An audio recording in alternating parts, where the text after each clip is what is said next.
আজকে কেন আপনারা? আপনাদের তো ব্যাংক ছিল, আগে এটা জানতে চাইছে আমার কিউরিওসিটি। আপনাদের ব্যাংক ছিল তো, ব্যাংকটা উইথড্র হলো কেন বলুন? আরে বলতে সংখ্যা বলুন, ইঙ্গিত করলে কি করে? বিক্ষোভ চলছে। ব্যাংকটা উইথড্র হলো কবে থেকে জানতে চাইছে মাননীয় অধ্যক্ষ। আপনাদের বিধানসভা চলাকালীনও বুম বাইরে রেখে আসতে নির্দেশিকা জারি করেছিলেন এবং প্রেস সেন্টার অনুমোদন নিয়ে উনার করতে হবে এসব নির্দেশিকা জারি ছিল। হঠাৎ করে আজকে ক্যাম্পাসের মধ্যে আপনাদের ক্যামেরা বুম কেন আমি জানতে চাইছি, আমি জানি না। এখানে তো দেখা যাচ্ছে নবনির্বাচিত যারা প্রতিনিধিরা তারা বিক্ষোভ দেখাচ্ছেন, এ হয়নি বলে, শপথ হয়নি বলে। আচ্ছা, এই জন্য আপনাদের অ্যালাউ করা হয়েছে। তৃণমূলের দুজন নির্বাচিত সদস্য শপথ যারা নেননি তাদের ছবি যাতে ইলেকট্রনিক্স মিডিয়াতে আসে এবং প্রিন্ট মিডিয়াতে ছাপা হয় সেজন্য আপনাদেরকে অ্যালাউ করা হয়েছে। তার মানে বিধানসভা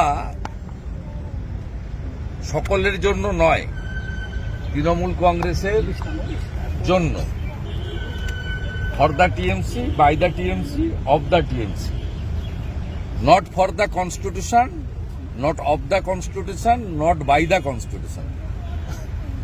এটাকে ধিক্কার জানাচ্ছি প্রথমত। দ্বিতীয়ত, মাননীয় অধ্যক্ষ তার আইন এবং ক্ষমতার বলে সব প্রথা ভেঙে তিনি রাজ্যপাল মহোদয়ের বক্তৃতা বাজেট অধিবেশনের প্রথম দিনে দিতে দেননি। এক যাত্রায় তো পৃথক ফল হয় না, পৃথিবীটা তো গোল। যেমন কর্ম করবেন তেমন ফল পাবেন। এবং মহামান্য স্পিকারের কার্যকালের মধ্যে সাংবিধানিক প্রধান মাননীয় গভর্নর তার ক্ষমতার বলে রাজভবনে গিয়ে শপথ বাক্য পাঠ করানোর জন্য নির্দেশিকা বা অ্যাডভাইসারি দিয়েছেন। স্পিকার মহোদয় তার ক্ষমতার বলে যেমন এবারের বাজেট অধিবেশনে রাজ্যপাল মহোদয়কে প্রথম বক্তৃতা দেওয়ার সুযোগ দেননি, যেহেতু অধিবেশনকে তিনি স্থগিত করেছিলেন, মানে অ্যাডজন করেছিলেন। ঠিক একই ক্ষমতার বলে, সাংবিধানিক ক্ষমতার বলে রাজ্যপাল যা করেছেন তার ক্ষমতা অনুযায়ী করেছেন। অধ্যক্ষ যদি ক্ষমতার বলে করে থাকেন, গভর্নরও তার ক্ষমতার বলে এটা করেছেন। আর রিগার্ডিং কোচবিহার,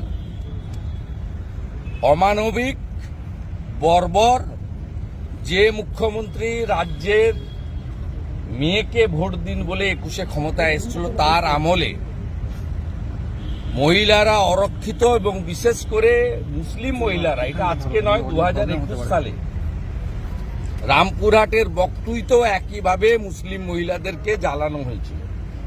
যে মুসলিমরা 2021 সালে 91% আর এবারে 95% ভোট তৃণমূলকে দিয়ে ক্ষমতায় এনেছেন, তাদেরই কারোর বোন, কারোর দিদি, কারোর মা, কারোর মেয়ে রোশনারাকে যেভাবে তৃণমূলের গুন্ডারা বর্বরচিতভাবে বিবস্ত্র করেছেন, এটা সভ্য সমাজের লজ্জা।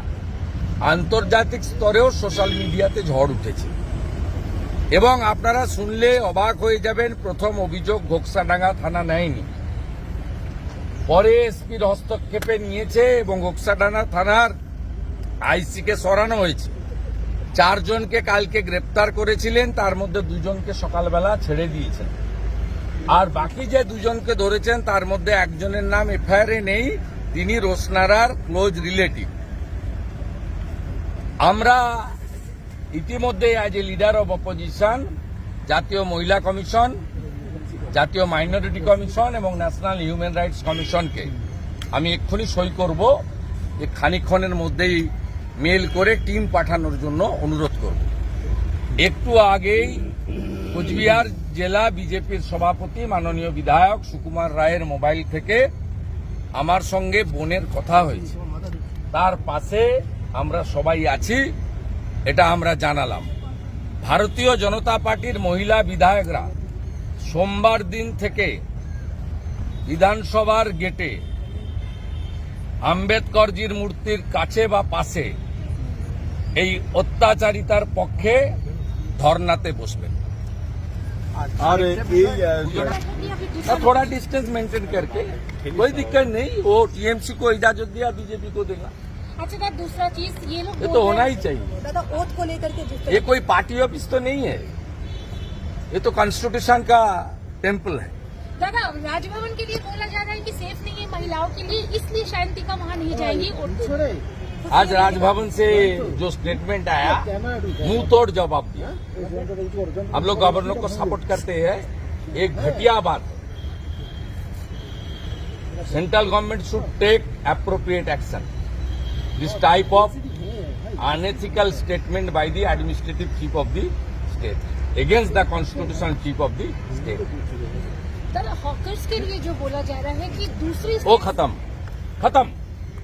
पूरा खत्म, वो चैप्टर क्लोज। দাদা রায়গঞ্জে চিকিৎসকদের ওপর মারধরের হলমার্ক সোনার গহনা কিনতে চাইছেন কিন্তু বিশ্বস্ত দোকান খুঁজে পাচ্ছেন না, তাই তো আর ভাবনা চিন্তার প্রয়োজন নেই। আজই আপনার প্রয়োজনে চলে আসুন আমাদের শোরুমে। New Mahaprabhu jewellers and box, আপনার সৌন্দর্য আমার অলংকার, বিশ্বস্ততার একমাত্র ঠিকানা, আপনার সাধ্যের মধ্যে সোনার গহনা পাওয়ার একমাত্র ঠিকানা। ভারত সরকার অনুমোদিত HUID সার্টিফাইড হলমার্ক যুক্ত সোনার গহনা পাওয়ার নির্ভরযোগ্য প্রতিষ্ঠান। আপনার মনের মতো ডিজাইন অর্ডার অনুযায়ী তৈরি করা হয় ও নিত্য নতুন আধুনিক মডেলের সোনার গহনা পাওয়া যায়। এছাড়াও কম দামে সার্টিফাইড আসল খাঁটি গ্রহরত্ন, চাঁদির উপর গহনা, আকর্ষণীয় শোপিস সহ ভাইরাল পলা, শাখা, নোয়া বাঁধানো ও সোনা ও রূপোর সমস্ত জিনিস সাধ্যের মধ্যে দিয়ে থাকি।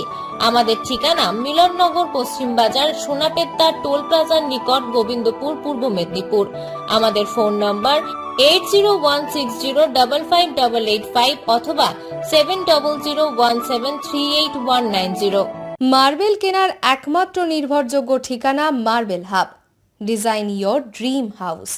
আমাদের পরিষেবায় শুধু ভারতীয় ডিজাইন নয়, আমাদের এখানে রয়েছে ইতালিয়ান মার্বেলের সম্ভার।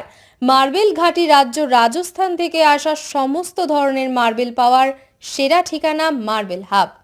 আর শুধু মার্বেলই নয়, আমাদের এখানে রয়েছে টাইলসের নামি দামি কোম্পানির বিপুল সম্ভার। তাই আর দেরি নয়, আপনার স্বপ্নের বাড়িকে সাজাতে বিশ্বাসযোগ্য ও আপনার সাধ্যের মধ্যে মূল্য ও উন্নত মানের মার্বেল পাওয়ার একমাত্র ঠিকানা মার্বেল হাব। আজই আসুন আমাদের শোরুমে। আমাদের ঠিকানা চাটরা শহীদ মাতঙ্গিনী বিডিও অফিসের পাশে, বুড়ারিহাট, পূর্ব মেদিনীপুর। যোগাযোগ করুন এই ফোন নাম্বারে 9002804201 এবং 6295537518 এই নাম্বারে। বন্ধ্যাত্ব কোনো অভিশাপ নয়, এটি চিকিৎসার মাধ্যমে নিরাময় সম্ভব। পূর্ব মেদিনীপুরের সর্বপ্রথম টেস্ট টিউব বেবি সেন্টার এখন তমলুকে। যোগাযোগের ঠিকানা উত্তরণ ইনফার্টিলিটি ক্লিনিক প্রাইভেট লিমিটেড, পদুম বসান, আদি মোহিনী মোহন কাঞ্জিলালের পাশের গলিতে। যোগাযোগ 9679225556 এই নম্বরে।